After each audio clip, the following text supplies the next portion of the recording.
Municipal ఎన్నికల్లో కూటమి నేతల అరాచకాలపై ఈసీకి వైఎస్ఆర్సీపీ నాయకులు ఫిర్యాదు చేశారు. తిరుపతి, హిందూపురం, నెల్లూరు మున్సిపల్ ఎన్నికల్లో వైఎస్ఆర్సీపీ కార్పొరేటర్లపై దాడికి తెగబడిన కూటమి నేతలు. దాంతో 7 మున్సిపాలిటీలు, 3 కార్పొరేషన్లో జరుగుతున్న ఎన్నికలను వాయిదా వేయాలని వైఎస్ఆర్సీపీ నేతలు కోరారు. ఈ మేరకు విజయవాడ బందర్ రోడ్లోని రాష్ట్ర ఎన్నికల కమిషన్ కార్యాలయంలో రాష్ట్ర ఎన్నికల కమిషనర్ నీలం సాహ్నిని కలిసి వినతిపత్రం అందజేసిన మాజీ ఎమ్మెల్యే మల్లాది విష్ణు, ఎన్టీఆర్ జిల్లా వైఎస్ఆర్సీపీ అధ్యక్షుడు దేవినేని అవినాష్, విజయవాడ నగర మేయర్ రాయన భాగ్యలక్ష్మి, వైఎస్ఆర్సీపీ రాష్ట్ర కార్యదర్శి అంకంరెడ్డి నారాయణమూర్తి తదితరులు ఉన్నారు.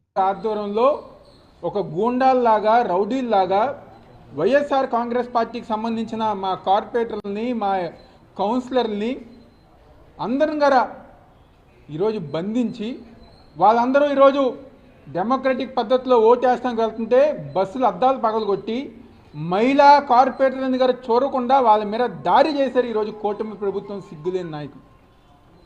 ఈరోజు నిన్నగారు మేము రాష్ట్ర ఎన్నికల కమిషనర్ గారికి నిన్నగారు మేము అందరం వైఎస్ఆర్ కాంగ్రెస్ పార్టీ తరఫున ఒక ప్రత్యేకమైన అధికారిని నియమించాలి. ఏదైతే కూటమి ప్రభుత్వం ఆధ్వర్యంలో జరుగుతున్న దాడులు కానివ్వండి, దౌర్జన్యాలు కానివ్వండి, ఎలక్షన్ సమయంలో చేస్తున్న ప్రయత్నాలు కానివ్వండి అరికట్టాలని చెప్పని నిన్న అధికారిని గారిని కోరటం జరిగింది. అదేవిధంగా ఈరోజు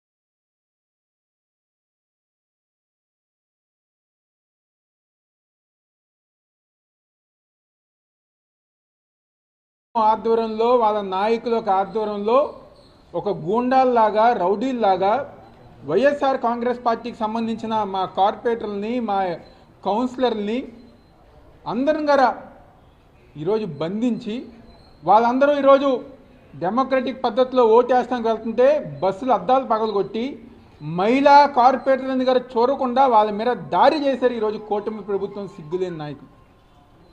ఈరోజు నిన్నగారు మేము రాష్ట్ర ఎన్నికల కమిషనర్ గారికి నిన్నగారు మేము అందరం వైఎస్ఆర్ కాంగ్రెస్ పార్టీ తరఫున ఒక ప్రత్యేకమైన అధికారిని నియమించాలి.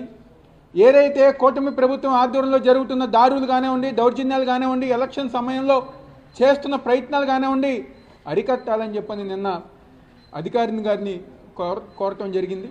అదేవిధంగా ఈరోజు నిన్న రాత్రి నుంచి ఏదైతే ఉదయం దాకా జరిగిన సంఘటనలు ఉన్నాయో, ముఖ్యంగా అనేక ప్రాంతాల్లో వాళ్ళకి బలం లేకపోయినా మా ఒక కౌన్సిలర్ని, కార్పొరేటర్ని వాళ్ళందరం గారు ఈరోజు భయపెట్టి, బెదిరించి, వాళ్ళ హాస్టల్ జోలికి వెళ్ళి చంపేస్తామని చెప్పని బెదిరించి ఈరోజు ఏదో కైవసం చేసుకోవాలని చెప్పిన ఉద్దేశంతో ఈరోజు కూటమి ప్రభుత్వం ముందుకెళ్తుంది. ఈరోజు 2021లో దాదాపుగా 98% మంది ఈ రాష్ట్రంలో ప్రజానీకం వైఎస్ఆర్ కాంగ్రెస్ పార్టీకి, జగన్మోహన్ రెడ్డి గారికి స్థానిక సంస్థ ఎన్నికల్లో మాకు విజయం సేకరించడం జరిగింది. ఈరోజు వాళ్ళ అధికారంలోకి వచ్చిన తర్వాత ఈ 6 నెలల కాలంలో అనేక ప్రాంతాల్లో కార్పొరేటర్ని భయపెడతాం, వాళ్ళ హాస్టల్ జోలికి వెళ్తాం, కౌన్సిలర్ని భయపెడతాం. ఈరోజు ఎక్కడైతే ఉప ఎన్నికలు వచ్చాయో ఆ ప్రాంతంలో కూడా భయం లేకుండా పోలీసు వారి గారు ఆశ్చర్యంగా ఉంది. పోలీసు వారి గారు పట్టించుకోకుండా అంత దౌర్జన్యాలు, దాడులు చేస్తున్నా గారా పట్టించుకోకుండా వాటిని అరికట్టకుండా ఈరోజు పోలీసు వారి గారు వ్యవహరిస్తున్నారు. ఈరోజు తప్పకుండా డీజీపీ గారు కానివ్వండి, ఎలక్షన్ కమిషన్ కానివ్వండి, తప్పకుండా ఎక్కడైతే ఎలక్షన్లు జరుగుతున్నాయో అక్కడ భద్రత కల్పించాలి. అదేవిధంగా ఈరోజు వైఎస్ఆర్ కాంగ్రెస్ పార్టీ మేము డిమాండ్ చేస్తున్నాం, ఎక్కడైతే ఎన్నికలు జరుగుతున్నాయి, ఇలాగ దౌర్జన్యాలు ఎన్నికలు చేశారో అవన్నీ గారు ఎలక్షన్ కమిషన్ ఆధ్వర్యంలో వాటిని ఆపాలని చెప్పి ఈరోజు కమిషనర్ గారికి ఈరోజు లేఖ ఇష్టం జరిగింది. తప్పకుండా ఆవిడ తగిన న్యాయం తీసుకుంటారని చెప్పని మేము అందరం గారు కోరుకోవటం జరుగుతుంది. ఈరోజు మరొకసారి వైఎస్ఆర్ కాంగ్రెస్ పార్టీ బృందం అంతా కూడా రాష్ట్ర ఎన్నికల అధికారి గారిని కలిసి మేమందరం కూడా నిన్నే వచ్చి చెప్పాం, ముందస్తుగానే ఎన్నికల కమిషన్ని అప్రమత్తం చేశాం. ఈ రాష్ట్రంలో జరుగుతున్నటువంటి స్థానిక సంస్థల ఎన్నికలలో, చైర్మన్ ఎన్నికలలో, డిప్యూటీ మేయర్ ఎన్నికలలో తెలుగుదేశం పార్టీ, జనసేన అరాచకాలు చేయాలని చెప్పని, దౌర్జన్యాలు చేస్తున్నారని చెప్పని, దాడులు చేస్తున్నారని చెప్పని, ఆ ప్రాంతాల్లో మీరు పోలీస్ అధికారులని అప్రమత్తం చేయండి అని చెప్పని, అక్కడ ఉన్నటువంటి అధికారులకి ఆదేశాలు ఇవ్వండి అని చెప్పి నిన్నే మేమందరం కూడా వైఎస్ఆర్ కాంగ్రెస్ పార్టీ బృందం అంతా కూడా కలిసి విన్నవించాం. కానీ ఎక్కడా కూడా ఏమాత్రం కూడా వెరవకుండా పోలీసులు పూర్తిగా తిరుపతిలో కానీ అలాగే ఇతర ఎక్కడైతే ఎన్నికలు జరుగుతున్నాయో ఆ ప్రాంతంలో పూర్తిగా అధికార పార్టీకి ఒత్తాసు పలికి అధికార పార్టీ కౌన్సిలర్లకి కవచంలాగా మారి వైఎస్ఆర్ కాంగ్రెస్ పార్టీ ప్రజాప్రతినిధులు, కార్పొరేటర్లు, మేయరు, పార్లమెంట్ సభ్యులు అందరూ కూడా బస్సులో వెళ్తూ ఉంటే 300 మంది కిరాయి మూకలు, రౌడీలు, జనసేన తెలుగుదేశం నాయకులు పోలీసులను అడ్డం పెట్టుకుని వారి మీద దాడి చేస్తే, వారిని దౌర్జన్యం చేస్తే అక్కడ పోలీసు యంత్రాంగం అంతా కూడా కళ్ళప్పగిచ్చి చూస్తుంది. మేము ముందుగా చెప్పినప్పటికీ కూడా ఎటువంటి చర్యలు తీసుకోనటువంటి పరిస్థితి ఈరోజు రాష్ట్రంలో నెలకొన్నది అని చెప్పి ఈ సందర్భంగా చెప్తా ఉన్నాం. టెంపుల్ సిటీలో ఆధ్యాత్మికమైనటువంటి పుణ్యక్షేత్రంలో ప్రపంచవ్యాప్తంగా అందరూ కూడా ఒక పెద్ద పుణ్యక్షేత్రంగా భావించేటటువంటి తిరుపతిలో దారుణాలకి ఈ ప్రభుత్వం ఒడిగట్టింది అని చెప్పి ఈ సందర్భంగా మనం చెప్పచ్చు. నిన్నగాక మొన్న అక్కడ పోలీసుల యొక్క వైఫల్యం మూలంగా అక్కడ కొంతమంది చనిపోతే అదే చోట మళ్ళీ ఈ దాడులేంటి, దమనకాండ ఏంటి, ఈ దౌర్జన్యం ఏంటి అని చెప్పిన వైఎస్ఆర్ కాంగ్రెస్ పార్టీ అడుగుతోంది. అలాగే నూజివీడులో మాజీ మంత్రివర్యులు పార్సారథి గారు ఆయన ఒక 8 మంది వైఎస్ఆర్ కాంగ్రెస్ పార్టీ కౌన్సిలర్లను తీసుకుపోయారు. ఎక్కడికక్కడ కొనుగోలు చేయటము, డబ్బులు విచ్చలవిడిగా ఖర్చు పెట్టడము, ప్రలోభాలు పెట్టడము, దౌర్జన్యం చేయటము, ఇదేనా ప్రజాస్వామ్యం అంటే?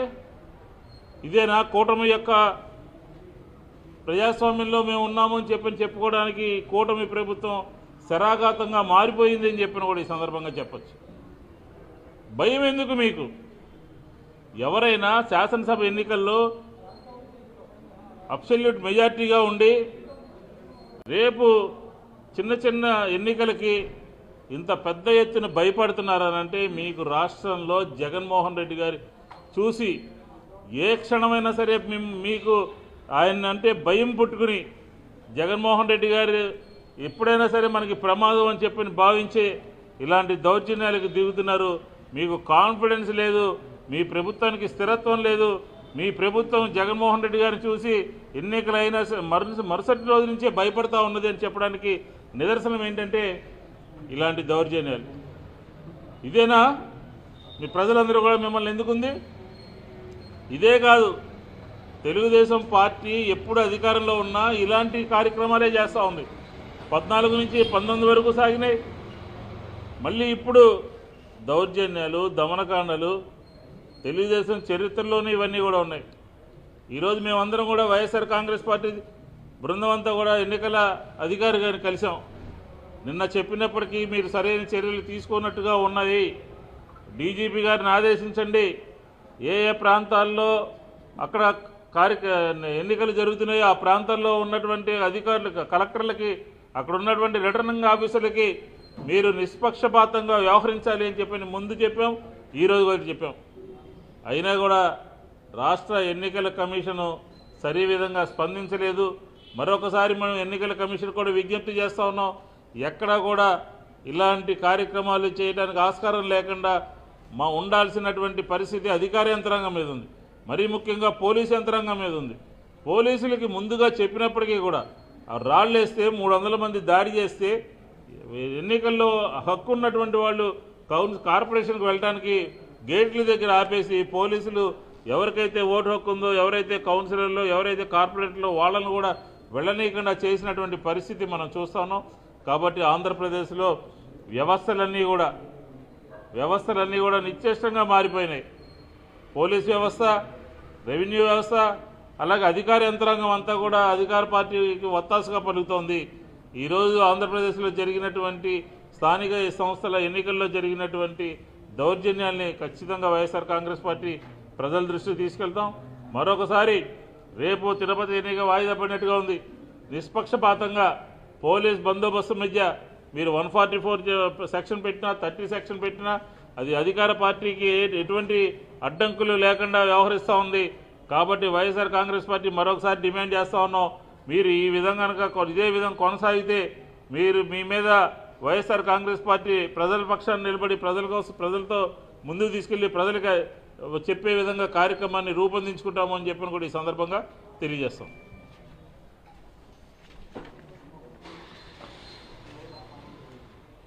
ఈరోజు ఆంధ్రప్రదేశ్లోన ఏ రకంగా విధ్వంసం సృష్టిస్తున్నారో కూటమి నాయకులు అన్నది మనం తిరుపతి నగరంలో చూడొచ్చు. ఎప్పుడు చూడండి వీళ్ళు విధ్వంసానికి వెళ్ళటము.